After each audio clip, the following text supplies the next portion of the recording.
everyone, and a warm welcome to Intersections, where our aspiration is to dissolve boundaries, is to expand the possibilities of what you and all of us can accomplish and experience in life, in leadership, and in the world at large. Today, we have in our midst someone who represents one of the most incredibly beautiful stories of this dissolving of boundaries, of this pursuing of our highest potential in the world of business. And before I introduce him, I just want to sort of highlight how incredibly at times challenging and constricted, it is when our aspirations to want to rise materially are not in harmony with the deep hunger of the soul, the desire to also do justice to what is nurturing within us spiritually, our connection with the planet and the universe and with all of humanity.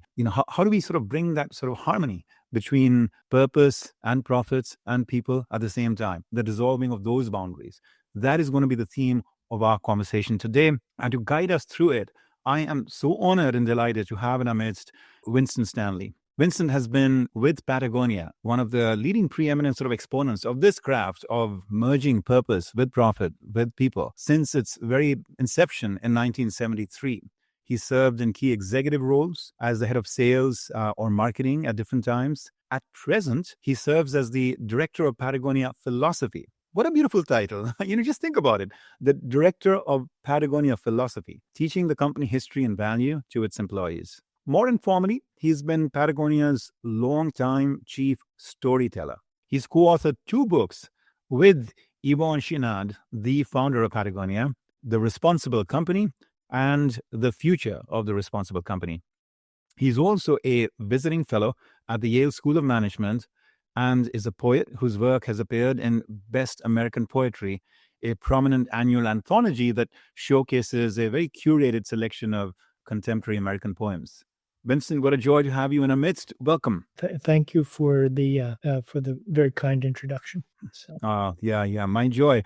It is my hope and anticipation that as we go through this conversation and I uncover more about your luminous path, that we may find some points of intersection, like, just things that you've experienced or done, which have some resonance with my own path. I'm hopeful and confident. But I just wanted to start with one example of that. So you've been engaged with SOM, the School of Management at Yale. That was the very first place that I set foot in America in September 1988, which is when I first came to America. I enrolled in a PhD program. I ended up sort of spending one very blissful and beautiful year at Yale and then transferring to MIT. But that year is very memorable in my life story. And, it's such a joy to know that, you're at SOM, which is where I was. Yeah.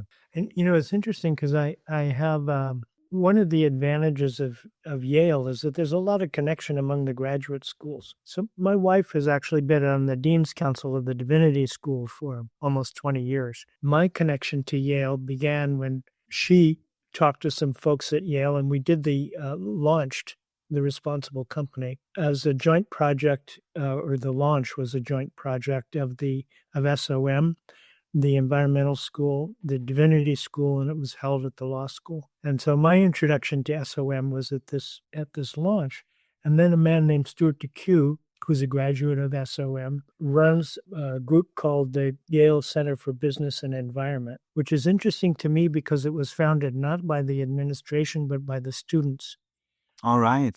Joint students between the 2 schools, and they wanted to strengthen that connection. They wanted an independent entity that would help to bring in outsiders, hold events. And so I spent 3 or 4 days there talking to different groups, and I've been there ever since. It's been 12 years. I've run a seminar there for 10 years. And my seminar also concentrates on people from the different graduate schools, primarily SOM and School of the Environment, but also from public health and law and still the divinity school. I get very interesting interactions when I get people from the architecture school to talk about how human beings should live when we've got divinity students and we've got business students and environmental students. So it's a long response to your connection, but it's one of the great sources of satisfaction in my life to have that connection with the students. Beautiful. I love the intersectionality of that, the cross-disciplinary nature of your exposure there. And I can see and sense that that these boundaries for you are artificial, between departments and generations and all of that. And to bring it back to the present moment, after all those years of having sort of left, that beautiful world of New Haven and Yale, gone out for my adventures in life. It's interesting you brought up your wife and association of the Divinity School and some of your own engagement with School of Forestry and Divinity School, because just this year I've been blessed to connect with Dr. Anna Yusim. She's a psychiatrist at the medical school there at Yale. Mm-hmm. She's building a partnership with the Divinity School to start a center on mental health and spirituality. And we are starting to partner in trying to kind of invoke a more active engagement and a comfort with, bringing spirituality into a sort of like an interfaith and secular form that can unite more than sort of like divide us, in higher education. So I actually went back to Yale after many, many years, the other day just to kind of meet her. So here we are again. You're bringing up the Divinity School. Beautiful. I'm going to quote something that you have shared and use that to honor nature. You said, as men and women, we are part of nature. If we were to have no experience of wild nature or no way to know of it, we would lose entirely our sense of human scale. We derive a sense of awe from our ability to feel nature's force. We better know ourselves when we come face to face with the magnificence of the unknown. Emerson and Thoreau and other transcendentalists learned and taught these lessons in New England in the 1830s through the 1860s. They showed us that we can learn directly from nature about who we are and how we live. I thought that was beautiful. So I don't remember writing it. I thought, oh, that sounds good. It must have just flowed through you, not just to you, but through you. But I do think that's key. And I think it's key to the dilemma we face is that we are a part of nature. Our own health depends, our own spiritual, mental health, physical health depends on the health of natural systems. The health of our economy, of all of our industrial systems, also relies, it's underpinned by the health of the natural world. There's a wonderful quote from Aldo Leopold, who was the first great American land conservationist in Sand County Almanac, that I often go back to. And he said, a thing is right when it tends to preserve the integrity, stability, and beauty of the biotic community. And by biotic community, of course, he meant all of nature, including human life and human communities. And when I think about the dilemma of doing business in a way that serves the common good, almost everything we do to make a living, it disrupts that integrity, stability, and beauty.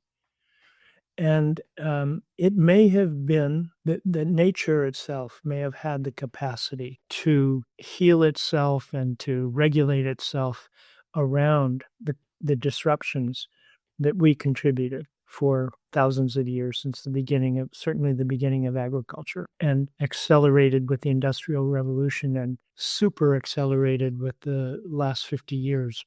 But I think we've reached the point where that's no longer possible. We can't count on having our errors redeemed by the health of the natural world, because it's so weakened in terms of the amount of water we have, the quality of the water, the soil that is thinned down to 5 or 6 inches, the carbon in the air that should belong in the ground. So we now have both the burden and the opportunity to align our work, the way we make our living, with the needs of the natural world as well as human communities, to get past this view that we are somehow apart from nature. It's almost, you need a new Copernican revolution. I mean, when human beings believed that the universe revolved around the earth, we have to understand that the universe of life on this planet does not revolve around human beings. Leopold used the great phrase, we're simple citizens. Mm-hmm. Simple citizens. How beautiful.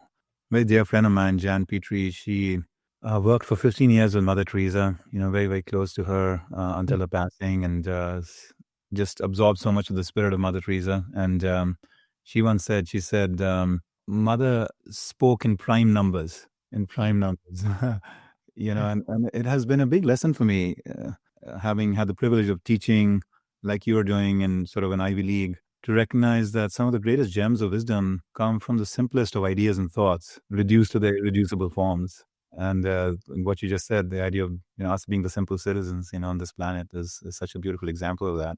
And it's interesting when I think now about, because I've been I haven't read a lot of Leopold, but those quotes they've floored me when I read them. And the only word I would change after, because it's struck me as so instinctively true, particularly this idea that the integrity, stability, and beauty, all that choice of those three words. But one word I would change now is he said to preserve the integrity, stability, and beauty. And I would change that to the words support, because I think that nature is in a constant state of creation. It is in a constant state of change. It's Right. just much slower than the one that we're imposing on it. And I think we have to have that sense that we're not trying to keep things the same. We're trying to bring things back to health, Yeah. perhaps to a different kind of health than we've been able to imagine before. I like that very much. Because I agree with you. Sometimes this, this fight between the traditionalists and the progressives, or whichever way you want to sort of like label them, tends to become too constrictive and artificial, right? Yeah. Because we, it's sort of like, I like to think that there is a timeless thread, to certain, core truths. But then the expression of those has to constantly be evolving and changing, because that's the nature of nature. It's never static, to your point. And I don't know how you'd react to this, but one sort of like mathematical explanation of this that I found very appealing is someone I've learned a lot from spiritually has been this pioneering, yoga teacher who came to America in 1920, Yogananda. And who wrote the autobiography of a yogi, and he said, look, spirit is infinite, nature is finite, and so spirit is constantly trying to express itself in nature and through nature, and therefore nature has to always evolve. Yeah, no, I think that's true. That's connected to a lot of. There's several traditions, including Alfred North Whitehead, including in the Catholic tradition, Thierry de Chardin, and other traditions that would argue along the same lines that the spirit is inherent in the physical, and that there is David Bohm, who's a physicist, used the term implicate order. I can't read physics, but the phrase appeals to me. Yeah, beautiful. So I think what you're encouraging us to consider is not the notion of trying to preserve to the point where we try to just replicate or freeze a certain view of nature as it existed at a certain point in time, but sort of honor the evolution, but at its own natural pace. Is that what I'm hearing? And also, in some ways, that is, balanced and not as just held hostage by human hungers that depart from the naturalness of the evolution. I don't know if I'm saying this right. Yes, and I also think that this connects back directly to the idea of learning how to make our living without disrupting that integrity, stability, and beauty. Yeah. And one of the things I've noticed at Patagonia, because I was one of the original employees, so I've been there on and off, but mostly on since 1973, doing lots of different things. And one of the things I've noticed at Patagonia is that we're most successful when we let people exercise their deepest values. For one thing, we provide a place where nobody gets fired for exercising the deepest values that also coincide with those of the company. But it's that spirit embodied in the person that is a much greater motivator than any kind of extrinsic motivation for promotion or for pay. I think you had Dean Carter on at one. Yes. So Dean had a line. I've never heard it from him, but I heard it. I read it somewhere. It says, if you want to get promoted at Patagonia, get caught doing the work.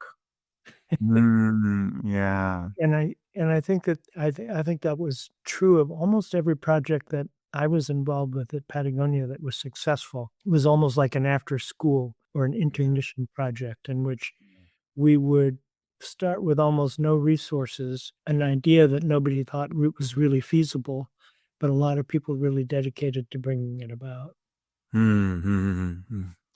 How powerful. How powerful. I moved. Yeah, by the way, it was a joy to have Dean, on this Yeah. podcast. And while he's moved on, from Patagonia, I continue to feel that his spirit just so evokes, everything that I've sensed and understood about Patagonia. So it's sort of like you almost like graduate some alumni from time to time, and they continue to have Patagonia in the core. Yeah, he was interesting because he came, we always had a challenge as a company, particularly in the earlier days, in the first 20 or 30 years, of bringing in people from the outside in a couple of important ways. One is that those people would not be able to use the skills they had learned elsewhere. And so they would wonder, do I really belong here? What would happen is we would bring those people in when we had gone through some kind of growth that required a systems change. And the people who already worked at Patagonia didn't have the skills to do that. So the people who are there, the old timers, are going, am I still relevant? And the newcomers are going, am I going to screw this place up? But Dean came in from Sears. It was like he had been waiting to work at Patagonia all his life. And he said that almost nothing he learned was useful to him. But I don't think that's really true. I think that he had learned what worked at Sears and also deeply learned what hadn't worked. He was eager to kind of apply filling that gap when he came into Yeah. Well, thank you for sharing that. Just to close out our little sort of reflection on nature, and then I want to move into talking about sort of business. This part that you said about how at Patagonia, you really sort of encourage people to go to the very depths of their spirit and their core values. It's almost sort of making me wonder that basically, when we go there, then what we might consider to be nature and human nature come together. Yeah. As opposed to become in conflict.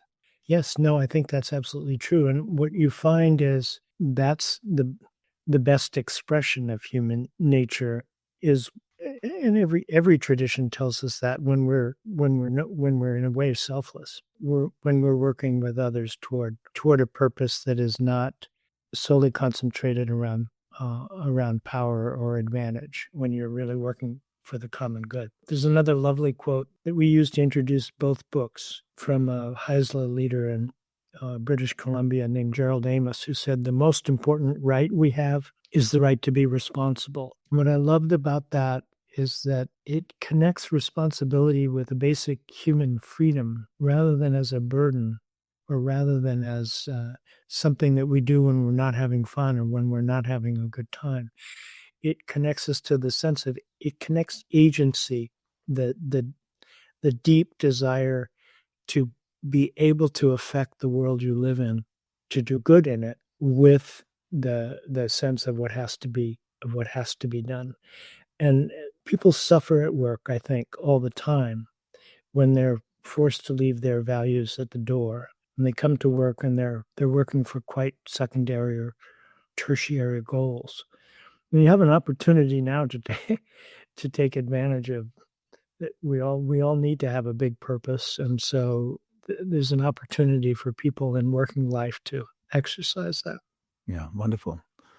Very thought-provoking, that way of almost sort of dissolving that seeming paradox between rights and responsibilities, and making it one. Yeah, I love that. Let's talk about business. It is a very central topic to many of our listeners. Since I've been engaged in the business world, teaching in the business school, you are as well. Patagonia, of course, is a business. And there are these again, divides that we have tended to form in society between government and education and nonprofits and for-profits and all of that. And generally speaking, when one thinks about sort of the forces of good, those that are intentionally invested in sort of advancing, the quality of life and humanity and all of that, one at times may tend to take a dim view of a, for-profit, business and of the enterprise of capitalism. And yet, here you are as a business, shining a very positive light. You have said, that business does in fact have a very strong role to play in that ecosystem. Again, I'm quoting you. The role business can play is that we are the most nimble force in society. We can deploy capital really efficiently, much more so than the government. We can create enterprises that are self-sustaining. So you don't need to go to the government to raise taxes, and you don't go to rich people or foundations to reach into their pockets to support you. There's a lot of things that businesses can do that are really needed. Yeah. So that's the frame through which I want to have the conversation that will ensue in the next about maybe 30, 40 minutes. Just Yeah. thinking about like the role of business as almost like a very sacred and necessary force in the material world. Does that make sense? Yes, it does. And I think one of the things we need to do is also to preserve the original sense of business, because I think there's a form of capitalism driven by the financial sector, that everybody's talking about, and that tends to be pretty harmful because of the level of abstraction. So, say I'm a capitalist because I have a 401k, right? So that 401k is invested, and I have an abstract relation to it. It's managed by someone else. Then I have some basic guidelines about where it can be invested, but they're not very strong. And since this is going to be the money I need to live on for the rest of my life, I want a high return on it. Well, once you start to move in that direction, you create problems, which means that those huge amounts of money can only be invested in things that are going to return huge amounts of money. And things that return huge amounts of money tend not to be the best things that we all need. That's the problem with finance capitalism. It's also centrally controlled by a very small group of people. This is the kind of capitalism that nobody likes, right? Business itself is something that is deep in human life, which is simply making things and selling them, or trading. It's commerce. And I think that there's always an honorable role for that. And I think one of the problems that the socialist ideal ran into was, if you try to centralize all of that, you take it out of the sphere of making things that people want to make for people who want to buy them. So let me just go back. I mean, what you mentioned is that the role of business is, say, versus civil society versus the government. Just a quick story. We started a food company about 10 years ago called Patagonia Provisions, and it was intended to be the kind of food you can take along with you on a trip and keep in a pack. And we got started, and we were making various things and figuring out, sort of tiptoeing our way into the food business. And we talked to this man named Wes Jackson, who's an agronomist he's now in his mid-80s, and his life project has been to restore the Great Plains to health. And the Great Plains that ran across the large swath of the middle of the United States was the world's granary for 75 years. It had topsoil that ran several feet deep, and now it's an exhausted resource. It's been growing monocultures of soy, corn, and wheat since the 1930s. The depth of the soil is down to about here. And so we're talking to Wes, and he says, I developed this perennial wheatgrass 20 years ago called Kernza. It has roots that go almost 10 feet deep into the ground. And when you have a plant with roots that go that deep, it disturbs the microbes and the fungi and actually creates topsoil much faster than nature can. And when you do that, you need much less water. You need fewer, even organic inputs, and you sequester carbon. We don't know how much yet, but there's good indication that you draw carbon out of the air and back into the ground. So he was telling us this, and we said, "Oh, this is fantastic, Wes. Where can we buy some?" "Oh, you can't buy Kernza." And we said, "Why not?" He says, "Well, I can't get anyone to grow it." So why can't you get anyone to grow it? He says, "I can't get a farmer to plant what they can't sell." So what we did is we contracted with a brewery in Portland, Oregon, to use Kernza as an ingredient in an ale. And then we got the first 200 acres of Kernza planted in Minnesota. And then that has grown. So now there are several, I don't know what the actual acreage is, but it's substantial. So this taught us something, because that is like the best the business can do. And what we did is we made the business model. We we transformed the business model for provisions so that every new product we introduce has to solve a problem in the food system or in agriculture. Yeah. And that kind of leads us into this idea of regeneration. This was really the first taste of regenerative business for us because the apparel business, everything we do is to reduce the harm we do. It's not a circular business. It's problematic. And textiles are the oldest of industries and really problematic. So I think that that's the best a business can do, is you say that everything you do is going to make a positive change. The minimum, I think, level of responsibility for business in our time is to clean up after yourself. Yeah. Yeah.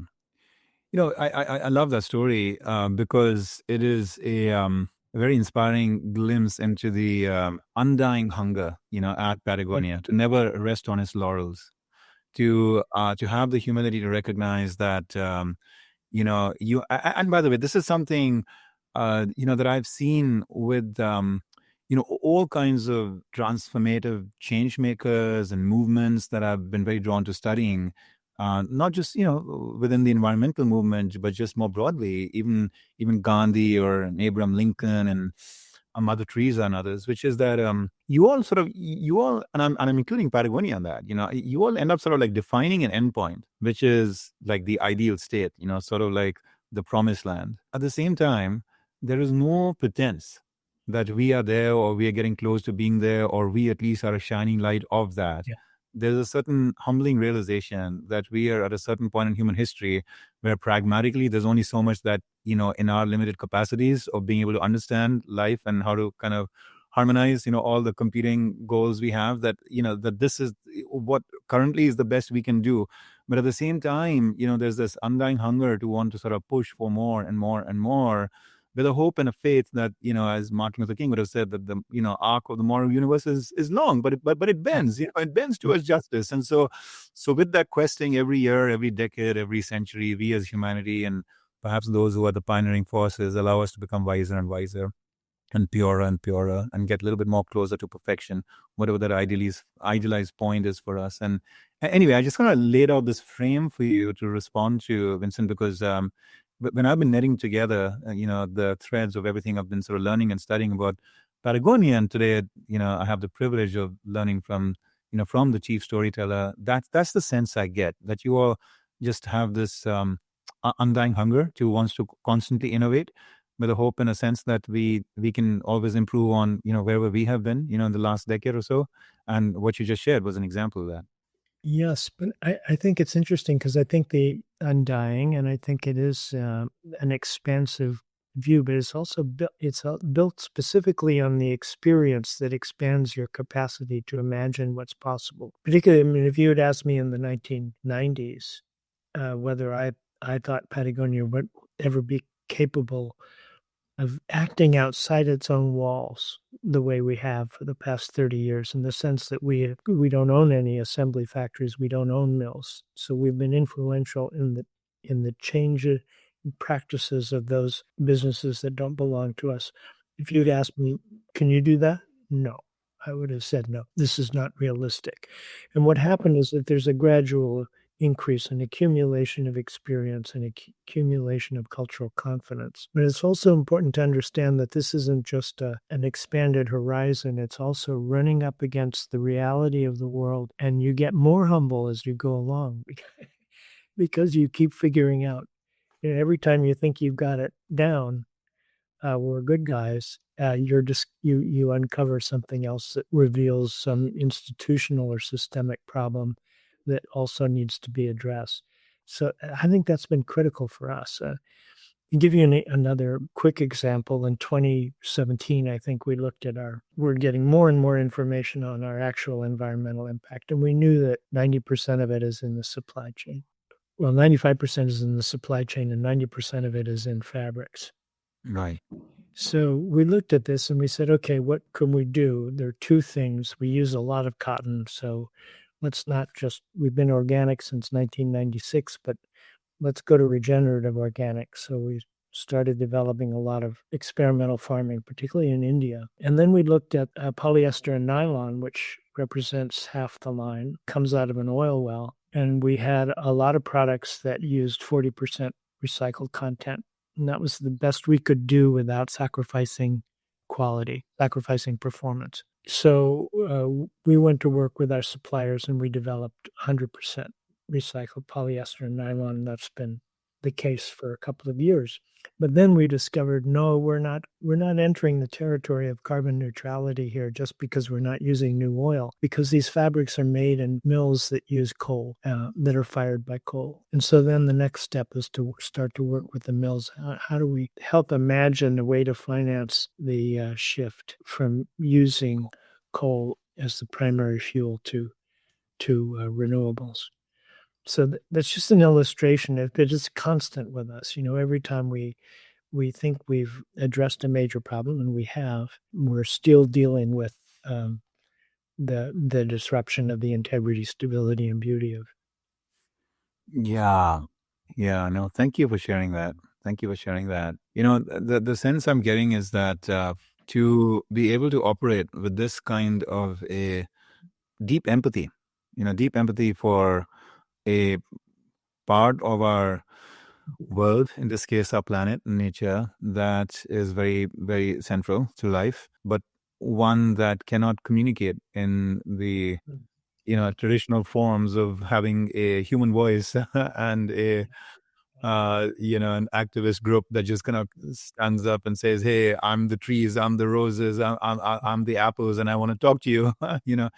To have that kind of deep empathy to experience and sense what is the planet feeling, and what is it inviting us, and what is it asking from us, and what relationship does it want us to have with it. It's not an analytical as much as a sensed and felt state of understanding, I think, is what I'm hearing from you. In the recent times, as you know, there has been a big thrust in ESG, environment, society, social, and governance. And in many regards, that's a beautiful thing. There are many aspects of it which come from a very well-intentioned place and have done good to advancing the conscience of business. I'm sure you would agree. And yet at the same time, we all know it's also been at times dealt with very superficially. And I almost felt, there was a kind of almost like a takeover that the finance world, you brought up finance in the past, was doing of ESG, and there were all these white papers coming out that demonstrated that, if you do ESG, you're going to make more money. Viewers are going to be more loyal, and investors are going to come and also support you, and et cetera, et cetera.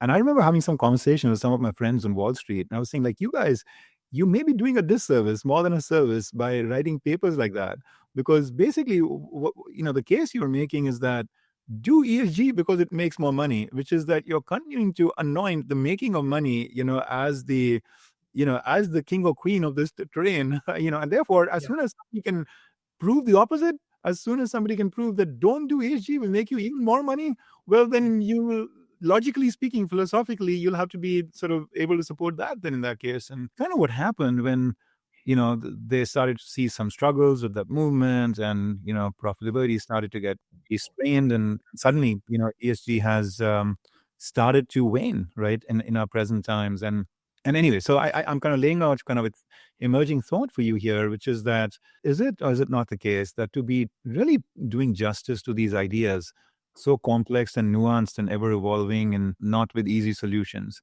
that we have to approach them, within the ethos of business from a deeply sensed and felt place, more than just purely, applying the latest analytical tool? It's interesting. Whenever I would see a business that was using sustainability as a marketing tool, then or a sustainability department would be located within marketing, I would think, oh boy, are they in for it? Because it's too hard. The work is too hard to not be serious about it. Because I remember making these sort of arguments myself about 10 years ago and say, okay, well, we'll make the business case for sustainability. And there are legitimate things to say about reducing costs. Certainly, if you generate less waste, you use less water, electricity, and the problems with ESG especially is because it was used by the finance industry and because it had to be tied to a big return. It was very limited where you could actually invest ESG funds. A really brilliant guy that we had working at Patagonia for a while created for our 401k contributions in Vanguard, created a kind of Patagonia fund. But, it was loaded with tech stocks and solar panels. And so it doesn't really identify what's needed. It's identified by what's doesn't show obvious harm. It's not tobacco, it's not firearms, it's not alcohol, etc. There's another thing that I hesitate to talk about, but I think it's critical to address, and that is when we have a global economy, and so Patagonia is a company. We're not all over the globe, but we're sourcing many different countries. We're selling in different countries, and in many ways, I love that we do that. I love the local permutations or adaptations of Patagonia that are really cool. But I think when we make decisions in a corporate headquarters in Los Angeles or New York or London or Beijing, we don't feel the effect. The effects are felt in particular places. And this is something I think that there needs to be some kind of fundamental shift. And almost it's almost that the global economy left a vacuum, the health of local economies and the necessary connection of people to the place where they live and the way in which they make their living. We've seen this because you mentioned that there was this sense of Patagonia, this connection to nature. And I think it was easier for us than most people because so many of our early employees were climbers and surfers and had this distinct connection that when you get a mile from the road, you have both the higher sense of agency and also a sense of humility that you're not the master of your fate in this when you don't have all of the human resources of safety and connection behind you. And when we started to, I think well before we got involved in the supply chain or thought we could do anything about it or felt any responsibility for that, we started, because of that connection to wild places, we started to give 1% of sales to grassroots environmental organizations. But one of the things we learned is that we didn't give to the big greens. We didn't give to Nature Conservancy. We didn't give to Greenpeace. We gave to these places that were trying to save or preserve a particular patch of land or stretch of water, and they were run by local people, and they usually had almost no budget. The budget of a corner church. Less than $1 million and 3 or 4 volunteers and a couple of staff. But these people had the respect of their communities. They were tied in to the place they lived, and every effort was connected to the love of the local community for that particular forest or that particular stretch of. And I do think we need a revival of that all around the world, and that it's a problem with centrally decided decisions, whether it's economic or whether it's what the effects of the community are when you don't belong to the community. There's a Catholic social justice tenet called subsidiarity, which means that you drive decisions down as far as you can to include the people they're affected by. And that's one of the big things we've lost, I think, in the last 50, 60 years. Thank you for describing that. There's almost something, I'm sensing in human nature where we become a little bit more clinical when we are far removed, and we become a little bit more naturally invested and humanistic when we are right there exposed to pain, suffering, struggle, or joy, fulfillment, and rewards, right? I am remembering a few of the pivotal sort of shifts and moments in Patagonia's history that I've read, from the beautiful writing from E91, around sort of how, even while we may respect the wisdom in the field, on the ground, there have been times when you all have sort of discovered or come to some higher realization.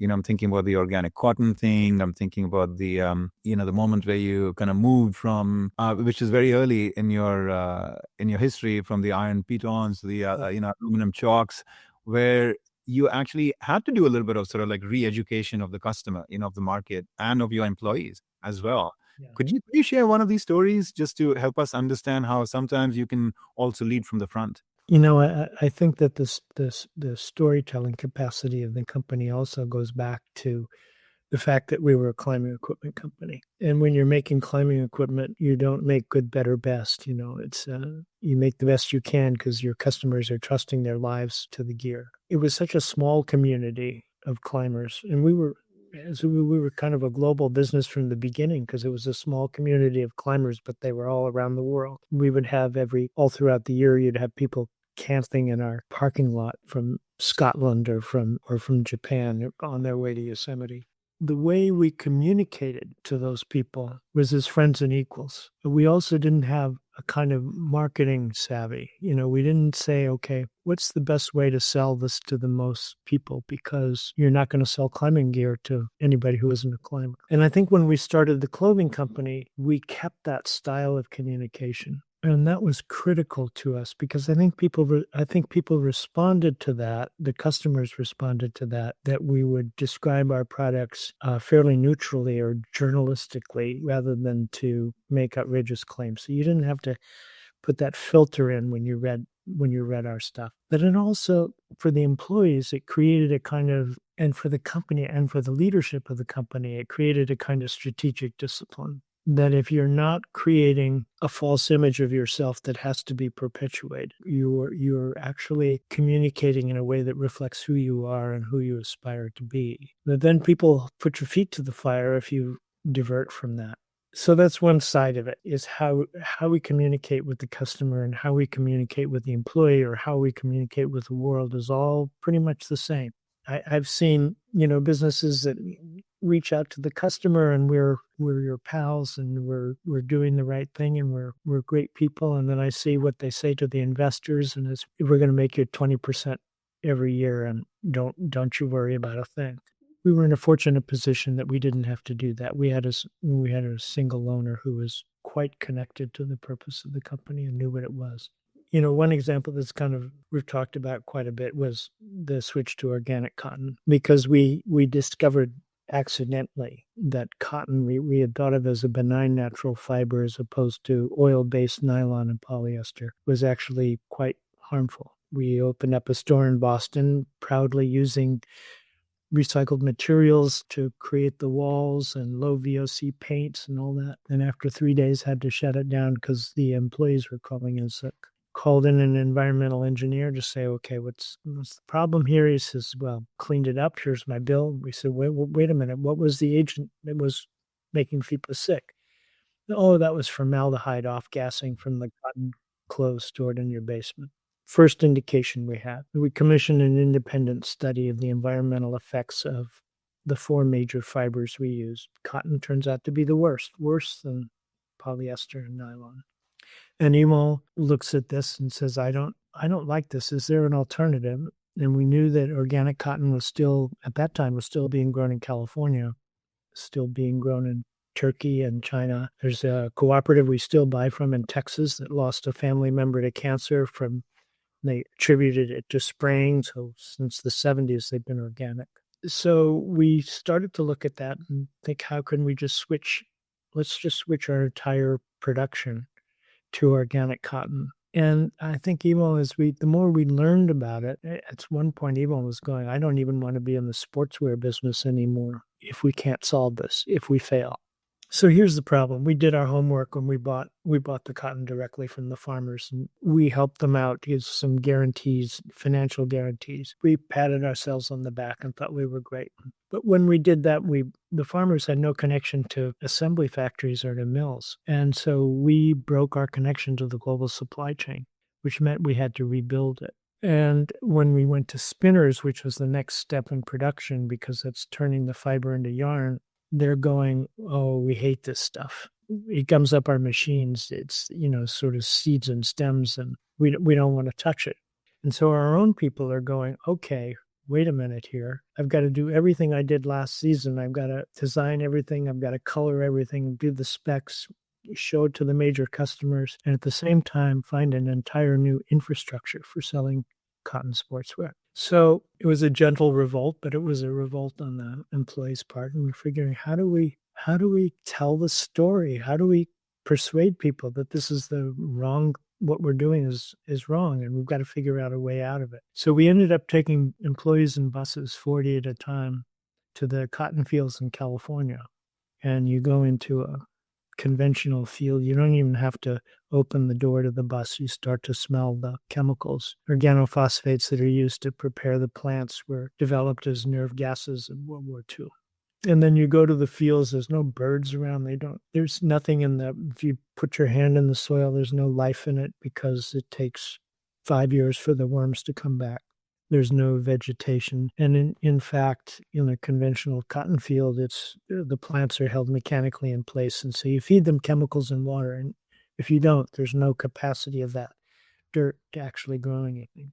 And at the end of the day, we'd take people to an organic farm where there would be real black soil and there would be birds around, and it didn't smell like a factory that the EPA hadn't shut down.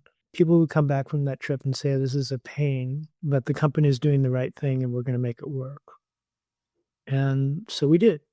And we had to cut the sportswear line by about half, a little more than half. We had to cut our margins for the first couple of years, suffer loss of sales, all of that. But if we had viewed that as an investment, we might have done all of that. We just thought we were making a big bet, but it turned out not to be such a big bet because it strengthened our relationship with our customers. It certainly changed the company, and it gave us the capacity to address future environmental challenges, to say, okay, how do we get the neoprene out of wetsuits? How do we address the issue of circularity? So anyway, that was kind of a major story for us. And by the way, the solution for the problem of spinning, we finally found somebody in Bangkok who's one of the largest spinners in the world, who looked at it and said, well, tell you what, I'm going to try something. So we worked on an experimental basis, and he cooled the factory floor, Right. and he solved the problem of the gumming up of the cotton. And years later, we asked him, he said, why did you even talk to us? We were so small and you were so big. And he said, I guess you can call me a closet environmentalist. I see. And in my experience, there's a lot of this. You talk about the business case, but in fact, I think as often as not, or more often than not, the intrinsic motivation works to overcome the business restrictions.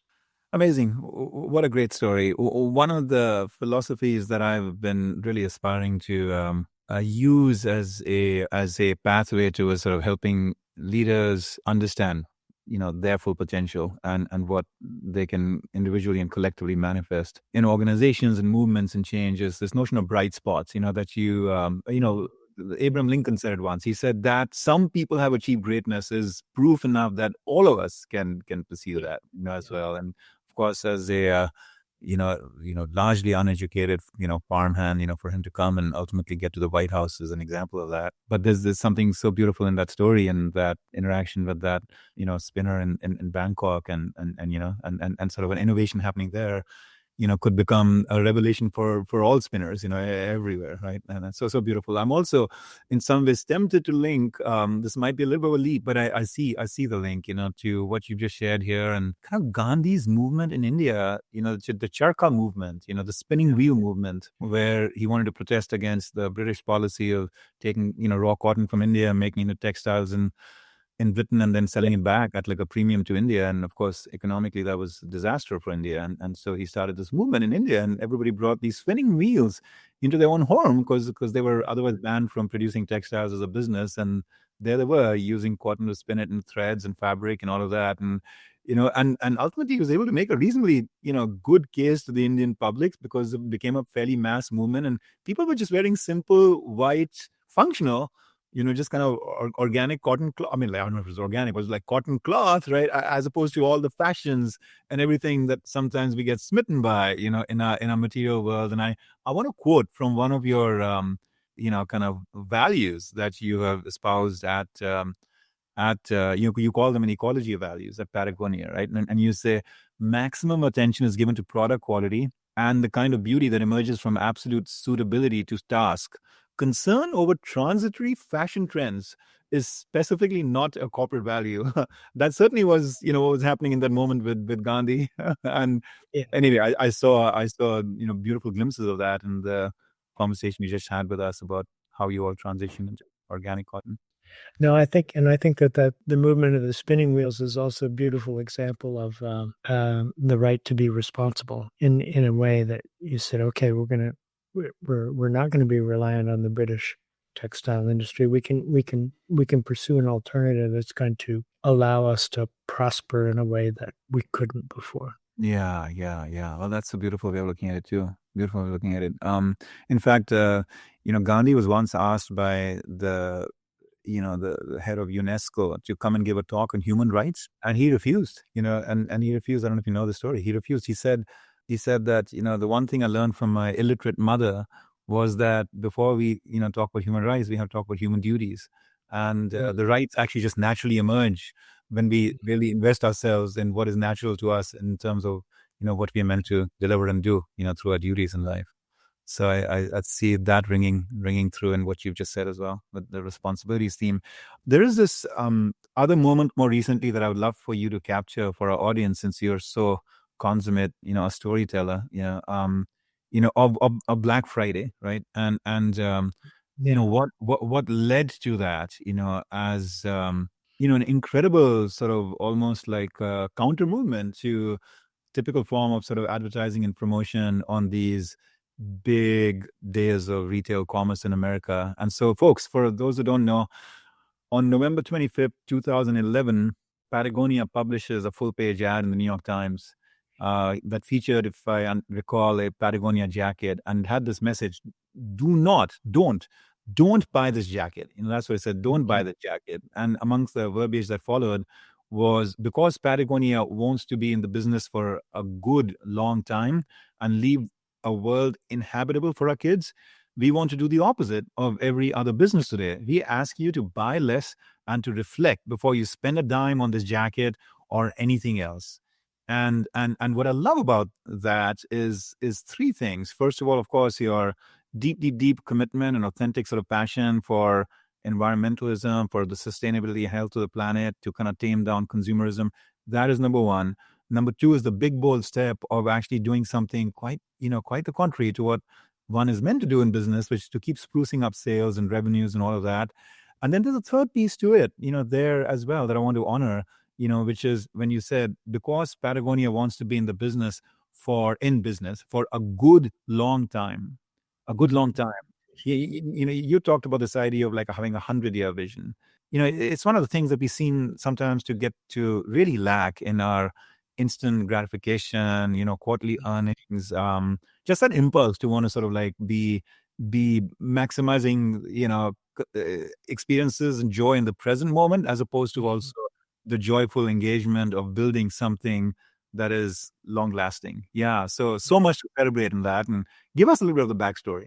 At a certain point in the mid 2000s, we were very interested in the idea of cradle to cradle business at William McDonough. And I think that idea, by the way, has been expanded by Kate Rayworth, and the whole idea of the circular economy rather than just circular products, which also connects to place, because you're in a specific place. You're trying to find one business's that generates waste that can become another business's feedstock. So I think this is a very promising area.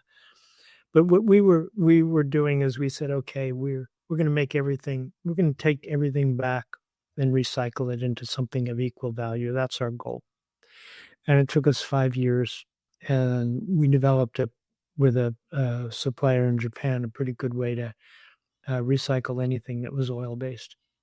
So, but along the way, we thought, this is not the end all and be all. That there's a reason recycling is, when you talk about the 4 R's of reduce and reuse and repair, the recycle comes last, because you shouldn't have to recycle a product that never should have been made in the first place because it wasn't well made or it wasn't useful. And what we discovered about our own practices is we looked at it and we said, we repair, the zipper is the most vulnerable element in a jacket or a sweater. And we were taking 6 months to repair something because we just didn't have the capacity to do that. And we would end up getting, if a customer came in with a broken zipper, we'd give them a new jacket because it would take too long. We didn't want to deprive them of that.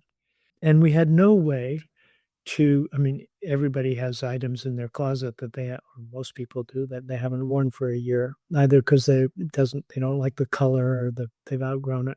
All of those things affect the use of a product, the potential use of life of a product well before you get to the end stage. And so we wanted to address that, and we created something called the Common Threads program that's kind of graduated into our Warnware program. But the final element of that, we upped the repair capacity. We kept doubling it. And every time we doubled it, we'd get double the returns, to the point where we were running the largest clothing repair facility in North America. And we created this initial program with eBay, which we now do on our own. So if you look for the sweater you're wearing on the Patagonia website, it will say you can also buy this used if there's some used available. So we did all that, but we thought, how do we reduce Right. when we're a company that makes things? And that's when we got the idea to run the ad. And a version of this had been done by Doug Tompkins with Esprit in a very small publication about 20 years before. We had done something in our own catalog 20 years before, but I think the moment was ripe, and we took out a full-page ad in the New York Times on Black Friday. And some people thought, oh, we're brilliant marketers. We got accused of that. And what the backstory is that, so I was the co-author of the ad, and Rick Ridgway was the other author. We had to take that before the board about 5 times because we were worried about killing our Christmas business. It was a big deal. And somebody came to me, an employee came to me afterwards. He says, well, what's our metric for success for this ad? And I just, burst into laughter. I said, telling people not buying. And I said, okay, let's do this. I said, after 3 weeks after this ad comes out, the sales of this product have gone down. We've failed because we're being martyrs, and that's not our intention here. Right. If they go up, we failed because we're greenwashing. Yeah. And then we fail. But if they stay the same, it's like the Goldilocks solution. We're okay. And the sales of that product did stay the same. Yeah. Patagonia was doing well that year, but yeah. I have to say, it really warmed my heart to experience that moment with you all. And we have a Patagonia store and just literally around the block where I live in New York. And Upper West Side? Yeah, the Upper West Side, exactly. Just across the Museum of Natural History. Yeah. Yeah. And it always warms my heart. It always warms my heart when I pass by to say, here is one business that is doing it the right way. And part of it comes from my roots, in India, growing up there. There's been a different kind of relationship with with life and nature.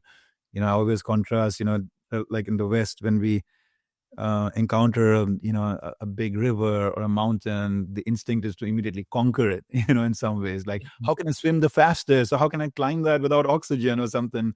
And in India, the instinct is immediately to kneel and just worship it, as a expression of the divine. And so, like, all the rivers and all the mountains and seas and lakes and all in India are named after the divine. There's some aspect of God that is associated with that entity by the locals, and that's the name that is given to it. So anyway, so it's no, but that's wonderful. Yeah. It's really I just realized at one point, like, wow, there's something in this that I'm finding quite interesting and contrasting. And by the way, to be honest, I love both the spirits. I love both the all-conquering, organizing, scientific, analytical sort of, how can we understand the world through our mind as much as possible, and the withdrawing, deeply attuning, intuitive sort of world that India is sort of exposed me to. And part of my quest is to bring those two together into one harmonious, like, spiritual and material, just a dance, a beautiful dance that is going on all the time, and again, I see you all, I see Patagonia as an exemplar of that. I'll share one quick story of that store on the Upper West Side that you just, were so astutely, zooming in on. So about a year ago, as we were getting into the wintry weather, I ended up sort of, telling my wife, like, look, I don't know why, but it's just, am I just getting less tolerant to the cold? She rolled her eyes and said, Hitendra, you've been wearing this down jacket for like 10 years. And after a while, they do give way, And I was like, but I love this jacket. It was my Patagonia jacket. And she said, I love this jacket. And I'm petrified about going into retail stores, because there's so many choices and so much things to do. So I always request her help whenever that moment arrives, which is, few and far in between, mercifully for me. with my limited fashion sense. But so the moment came, right? Like, I think I'm gonna have to replace this. So we went to the Patagonia store again, and they recognized that jacket from a while back. And I said, "What is the closest you have to this? Because I really don't want to make a choice. I love this. It's just that it's not protecting me anymore." And they came up with the latest version of that. It was close enough, and I was like, "This is great, yeah. So can I have this?" Well, then they said, "But you can also return this in the meanwhile." I was like, "Really?" They said, "Yeah." Oh, wow, 10 years into it, they said, "Yeah." They said, "Just go back home and launder it, and then after you Yeah. kind of done the laundry, kind of bring it back." And so we're like, "Okay." So we brought it back the next day, laundry. They took it back, but not just that. They basically gave me the new jacket, which at this point must be hundreds of dollars worth more, and they just gave it to me. Yeah. I I didn't pay a single dollar. Yeah. Yeah. It just blew my mind. Yeah.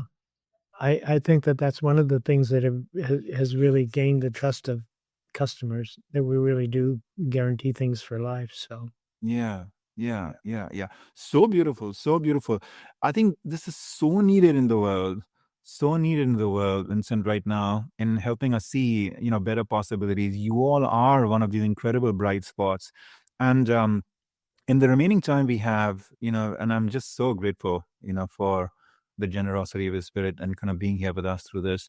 In the remaining time we have, there are two or three things I want to cover. So one is, who has been Patagonia's sort of role models? Like, in general in humanity, there is this sort of draw towards wanting to look up at something, get Mm. kind of a North Star from some lived example, right? Whether it's organizational or whether it's human, right? We can go after, inspiring, uplifting, abstract sort of causes, but at the end of the day, a little bit of that tangibility helps. So I'm just curious, between Yvonne, the early pioneers at Patagonia, were there stories or exemplars out there that you were kind of like inspired by and looking up at, and who might they have been? I think not in business. Yeah. So, the heroes would have come from the world of from climbers, from the, transcendentalists, actually, from the, Oh, beautiful. Yeah. Emerson and Muir, Yeah.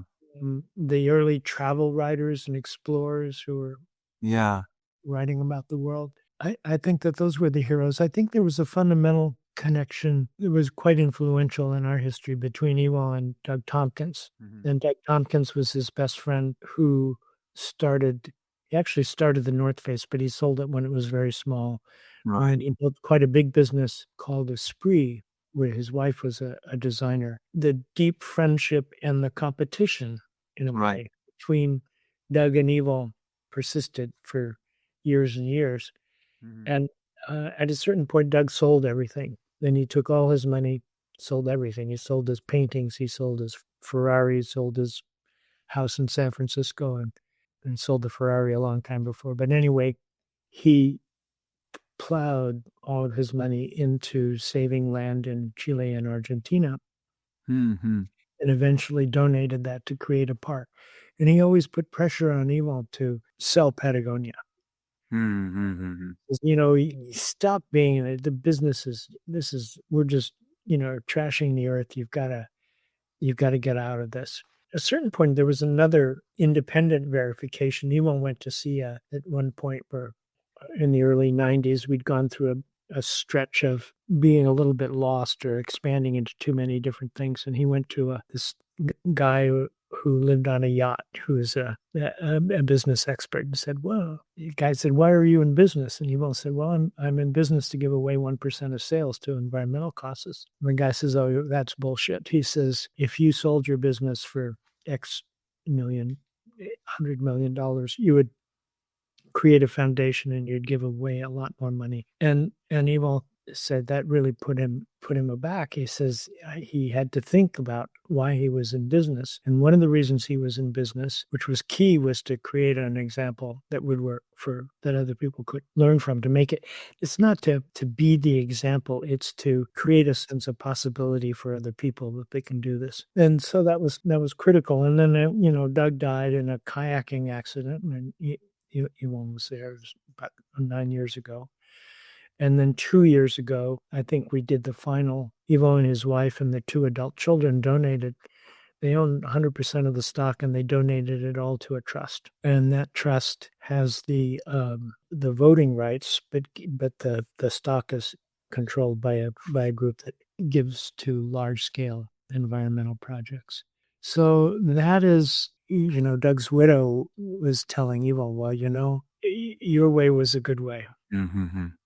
So, and I think what we finally have is a structure that's also in line with the purpose and the values. And it's the first of that type in the United States. Yeah, yeah. It is, I think, so important for this flame just to keep alive and active and keep burning, because we need these examples. We need these examples, to illuminate the possibilities for the young entrepreneurs of today, or what is possible, what is possible in a more, just in a more balanced world. And so I'm definitely cheering Patagonia on. The message, that you stand for, I think, goes way beyond just the environmental movement. That is obviously crucial. It's at the very center of life, and you've been so wholly identified with it. Yvonne, you, all of you, and at the same time, I think there are some core underlying principles which you, as the the director of philosophy, right, of Patagonia philosophy, is, I'm sure, deeply invested in. As to what are some of those underlying principles that could apply to any good business, and they may pursue some other cause. Maybe for them it is how to do digital and social media, but with mental health at the very center, of things, or whatever it might be. But there's so much I think they can learn from what you all have taken on. One of the things I found is that the change makers we admire in history, they tend to be very exclusive to a certain cause. They get very focused on one thing, because they realize that time is short and limited, and resources only so much, and in the human and embodied capacities, that's about all that they can try to aspire for some level of like growth towards perfection on, and they hope and pray that others will take on other causes, and they're obviously there to cheer them on and support them.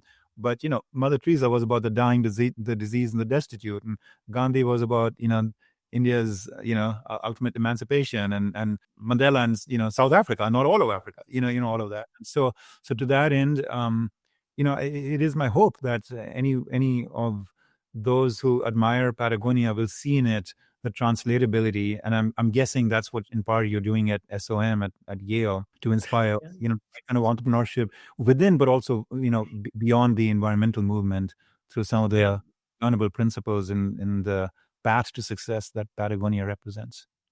Absolutely. The B Corp movement, very important. 1% for the Planet is a group we co-founded of businesses that give 1% of their sales. I think fundamentally that there are a lot of people who say, oh, Patagonia is a one-off. It's a privately held company. It was owned by a visionary leader.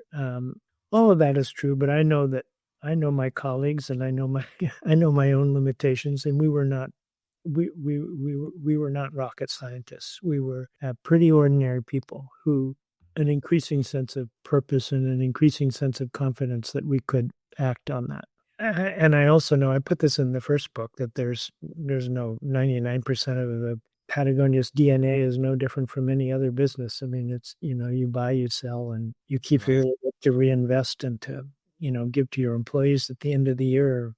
We now give it to the pockets of Mother Earth. But the idea of running a business with a specific purpose, and I like the idea of a limited, again, a kind of keeping to a strategic discipline, rather than this whole idea of the past 50 years of getting unrelated companies under financial and structural roof in order to achieve efficiencies of scale without really a sense of how those businesses work together.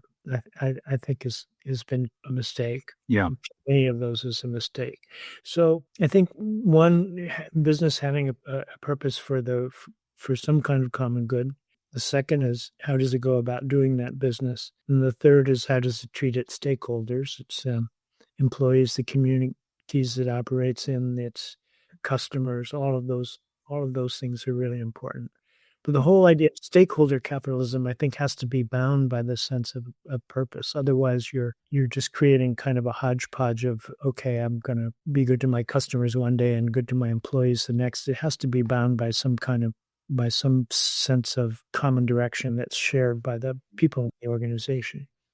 Yeah, beautiful. There is a lesson that you've shared, which I want to just highlight for our listeners, because I think it speaks a little bit to what you were just, sharing about how, for those who reject the capacity to emulate the Patagonia model because they think of it as a one-off, and Yeah. Ivan, you all as visionaries, as those like, this untouchable higher kind of like heroic force that only some of us are bequeathed with. You shared once, you said, if you're going to give 1% for the planet to environmental causes, you want to do that from day one Yeah. when it's putting 15 cents in a coffee can, Yeah. rather than building up a $20 million business and then wondering, where am I going to get $200,000? I've Yeah. already committed everything. Yeah. Right, because at that point becomes a fight with the CFO if the culture hasn't been deeply rooted right from the very beginning. I mean, I think a stroke of genius, because what you're saying is just kind of build it into your DNA in just small, invisible ways early on, and then over time it just becomes a natural part of who you are. Is that a good way of Yeah. thinking? Going along with that is a sense of communicating to everybody pretty much in the same way so you don't create surprises. I mean, the worst thing you can do is go back to your investors after 5 years and say, okay, now we're going to be good guys. Yeah. That was a little bit something that, we started to see in the ESG movement, right? With the flood of interest and, at least public commitments that were being made, in that it may have been more sort of packaging rather than really deep sort of shift and transformation in the DNA. Vincent, one last sort of, broader question about sort of, the business world. And then I want to take the last few minutes just to invite you a little bit into your personal journey. I'm curious if you can point our listeners to other examples out there that you think are worth sort of celebrating, as well. You just talked about Doug and what he was seeking to do. One business that I'm very respectful of and deeply invested in actually is HEB in Texas. It's a grocery chain, one of the most loved brands in Texas, and private company, 120 years old, and deeply devoted to the community, deeply devoted to its employees. They call them partners, and and at the same time, very successful in the grocery business, much loved by the Texans. And we've been privileged to, at my institute and my own self, like support the growth of some of the leaders there. And through that, actually, frankly, we have grown in so many ways as we've learned and attuned ourselves to the ethos of that beautiful company. And, one of the things I find there is that they're very committed to the idea of making money, not in a cutthroat like way, not in a naked capitalism kind of way. They are a private company, and so they can make really thoughtful calls, about sort of where to invest, how much to grow, just like you all have at Patagonia, based on the natural, organic sort of kind of pulls in the market rather than a certain aggressive push. So all of those beautiful, qualities are much in manifestation there. But it's also like what they're saying is we have to work really hard to make money, because then we earn the right to follow our purpose. We want to be able to serve every Texan, even in the poorest of neighborhoods. That can be a struggle for a grocery business that has 1, 2, 3% operating margins, unless we can really run it in a very disciplined and laser sharp way. And so we owe it, to the citizens that we are serving, that we run an efficient business, anyway. So that gives them the motivation to actually get up and even address some of the financial KPIs and metrics, because they're doing it with a certain deeper spark in mind. Anyway, so that's an example of one of those other businesses that I'm sort of like, recognizing as a bright spot in the world. Yeah. Are there any others that you might point to that, in contemporary times that you've seen emerge? There are a few companies we could look at. I don't know that I have the broadest perspective. Just to bear out a little bit, we think that the financial health of the business is absolutely important, and we Right. almost lost the company in the early 90s Right. by being too deeply in debt. So financial independence, and also close attention to the business, not as and the profit is not an aim, but it's the means Right. by which we can do things. And Yeah. you can't pay your bills, it's just like a household. If you can't pay your bills, you can't honor your commitments. Beautiful. In terms of companies, we look at, there's as a B Corp, Dr. Bronner's dropped out of the B Corp movement because it felt that it was too broad, and that there were too many companies who didn't have a deep supply chain, or didn't have a strong enough commitment to making serious changes. But we always had, B Corp is changing the way that they evaluate companies, but they used to have for the first 18 years, they had a numerical score of 200 as was the highest number. In Patagonia, I think we're 150 something, and so we're pretty good. But Dr. Bronner's, the soap company, had 175, and I have a lot of respect for the thoroughness with which they have. It's a much narrower product line than Patagonia, but I really respect the thoroughness with which they approach all of the labor and the procurement practices for their raw materials and how they think about everything. There's a women's clothing company now run by a Patagonia alumna and Eileen Fisher, have a lot of regard for what they do. There's some, probably handful of natural foods companies that we would also respect. But I'd also look at some big organizations. And if you look at the totality of what they do, it's not that impressive. But Nike, for instance, is really terrific on, or they were a few years ago. I haven't really looked into it lately, but they were terrific on resource efficiency, on using the minimum amount of material. It makes a huge difference. We collaborated with Walmart 18 years ago on creating metrics by which companies, apparel companies and footwear companies could evaluate their environmental and social practices. Walmart adopted in the 2007-8 some really ambitious environmental goals that they backed off of. But was that under Lee's part and that? yeah, but every 10 years or so, they get a new CEO and they recommit. Lorna Davis, who led the effort for Danone, which is a big French water and Evian water and Danone yogurt, to have its U.S. subsidiary made a B Corp, said, once this gets into the culture, it doesn't go. I mean, it may encounter defeats. She wasn't referring to Danone specifically, but I think it was really this was after the CEO was fired, but I think it's a wise thing to note that once a culture understands that something is possible, it's very difficult to remove that sense of possibility. So I love that. That is such a beautiful point you just made. Such a beautiful point. It's sort of like you've arrived at a higher truth, and once you get there, there's a beautiful a doctor who I've had my a podcast, who has written this book on near-death experiences.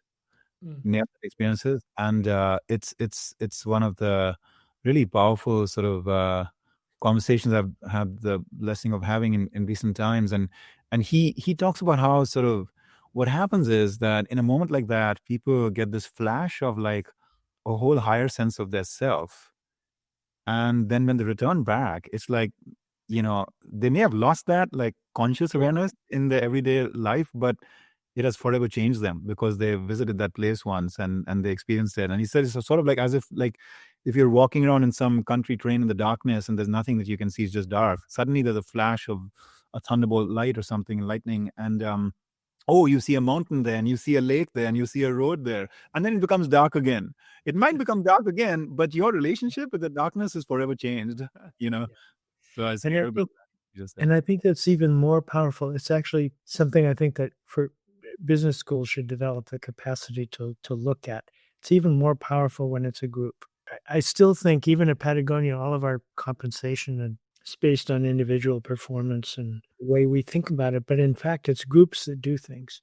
I'm vocationally a writer. Yeah. And so I have always, my tendency is to think about what I bring to the to the work and a kind of lonely job of writing on a computer or typewriter before that. But in effect, when I look at my work at Patagonia, it's all been, the best work has all been with other people, in which I was just a part of it. And I never thought of myself that I never identified that way. Yeah. That's the truth of it, that this is done by, good work is done by groups.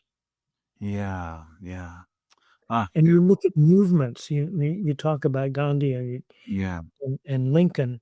If I look at movements for art like abstract expressionism or the Impressionists in Paris, right, it was all in a specific locality. They were all neighbors. They were all talking to each other. They gave each other a sense of possibility. Yeah. Same was I had a tour of the Civil Rights District in Atlanta by Martin Luther King's driver, Okay. and they were all living near each other. They were working Wow. on the same blocks, Yeah. two blocks away from each other in one sort of commercial district, teaching each other, increasing that sense of the possible. We really need that now. Yeah. Yeah. I love that notion of people moving in tribes, right? And a collective just being able to be so much more powerful than any individual, and sparking all kinds of things. How beautiful! Yeah, thank you, Vincent. To close it out, I mean, look, that there is such an abundance of riches here in what we have already unpacked and what continues to remain, in your heart, in your soul, in your lived experiences that we have not had the privilege of, spending time with today. One of which is your own personal journey. Your own personal journey, where you started from and your unconventional sort of path to education, and how luminously it has sort of evolved into such an important imprint, right, for Patagonia and for the world at large. I'm wondering if you could, spend a few minutes with us just kind of sharing sort of what has shaped your values, and also what your big dream is today in terms of what you're aspiring to do. I grew up in the 60s in the Bay Area, came of age there, and I was involved. At a certain point, I refused to go to high school, and I wanted to go to an experimental high school that my parents were kind enough to scrape up the money to send me there. So I ended up involved. I ended up being the assistant director. And then on the board, and then involved in a newsletter about alternative education. And I think growing up in the late 60s in the Bay Area, early 70s, I just had this strong sense of it was anti-authoritarian, it was communitarian in some ways, a strong sense of possibilities and that things would change. And then all of that sort of came crashing down in my life, sort of personally. It was a big recession, and I had no more than a year of college. I was not sure where to go, and I got a job working for Evo. So he's my uncle. He was my hero when I was growing up because he was a climber. He was the poorest member of the family, by the way, in those days. And he lived a life. My mother also had just tremendous respect for him because he lived a life of his choosing in a way that no one else in the family quite did. So I got a postcard from my grandmother, for whom English was her second language. And she says, "I hear you're hard up." I was working in a car wash in the winter. Yeah. She said, "Why don't you ask your uncle for a job? I hear he pays his men $3 an hour." Uh-huh. Oh my God, that's a fortune. So I did, intending to stay 6 months. Yeah. And that was, came to work at the climbing equipment company. And even though I was more interested in sort of intellectual pursuits, and I was a writer, I was reading writers, my mentors were writers, I loved the culture in this little climbing. I loved the informal, communitarian quality, the fact that we were making good quality good quality equipment at that time. And so, 53 years later, here. Yeah. Yeah. Here I am. And we created Patagonia that year. And that was tremendous fun. I had never thought about going into business, but I loved enterprise. I had helped to create a newsletter, and I helped to run a school. So I liked working with others in an enterprise. Mm-hmm. That's kind of the beginning. And then the other, for where I am now, I love the work I do at Yale. I love the work I do with the employees at Patagonia. I want to deeply and unhappily committed to doing a third book on this. Would be on what kind of extending what makes Patagonia work. How would that work in an economy as a whole? Yes.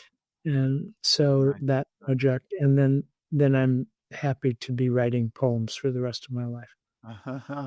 Wow, and that could be a podcast conversation unto itself.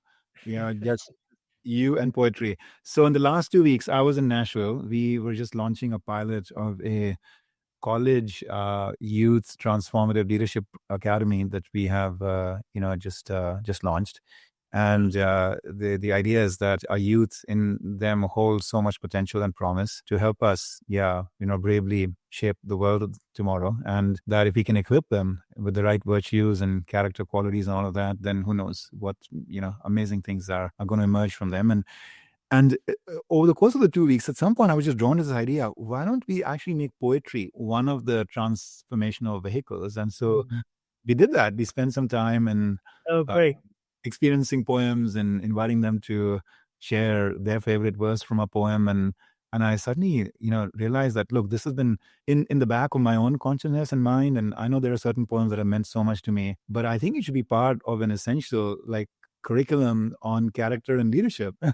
So I just love the fact that you really embody that. And it is one of my, one of the losses for the audience and me, that we, in the richness of everything we've done, not been able to, although everything you were saying was coming, I know, from a very, very poetic heart. But if you're open to it at some point, we would love to have you back and have a conversation on poetry. Well, that would be lovely. Thank you. Yeah.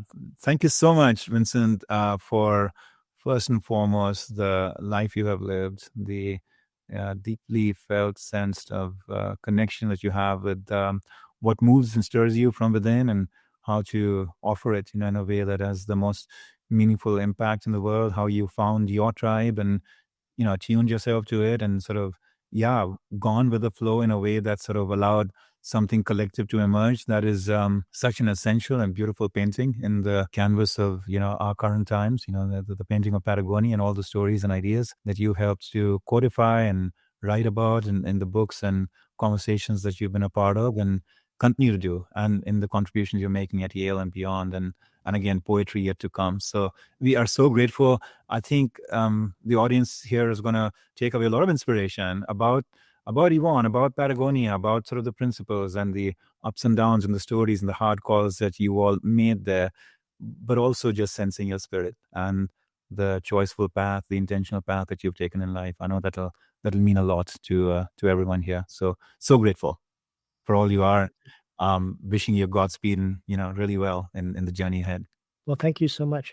I would just like to add one point, because you mentioning Yvonne, a lot of people, particularly in these times, ask, how do you keep hopeful? And what I often point to is that Yvonne is one of the most pessimistic people I know. He refers to himself as a doombat. And I think this is based on his connection to the natural world, where he, until he was 40, spent 200 nights a year under the stars, and I didn't even have a tent. And he's seen the degradation of the streams that were the glaciers melting where he climbed. But it never, that sense of despair about the health of the natural world never interfered with his sense of agency. It never stopped him from acting.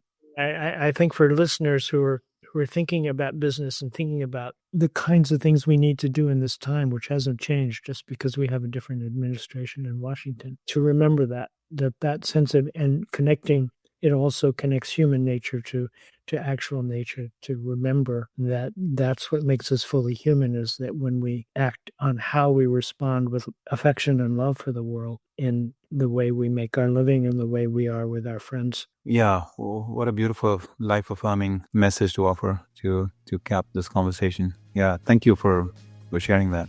Yeah. Okay, well, thank you. Thanks so much for having me on and for our conversation. I really appreciate it. Yeah, our joy. Thank you so much, Vincent.